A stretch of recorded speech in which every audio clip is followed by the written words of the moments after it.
კონიოს დასახლებაში ანდრია პირველწოდებულის ქუჩის მცხოვრებლები დასახლების რეაბილიტაციას ითხოვენ. ადგილობრივების განმარტებით ძლიერი წვიმების დროს ქუჩა იტბორება და მოსახლეობა გადაადგილებას ვერ ახერხებს. პრობლემის მოგვარების მოთხოვნით ქალაქის მერიას არაერთხელ მიმართეს, თუმცა უშედეგოდ.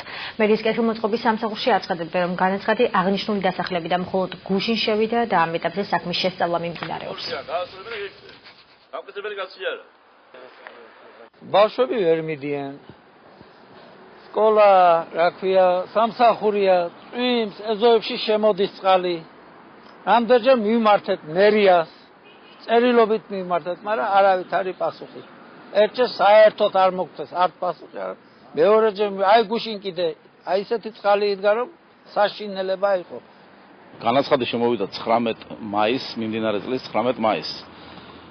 და საკითხი საჭიროებს საფუძვლიან შესწავლას.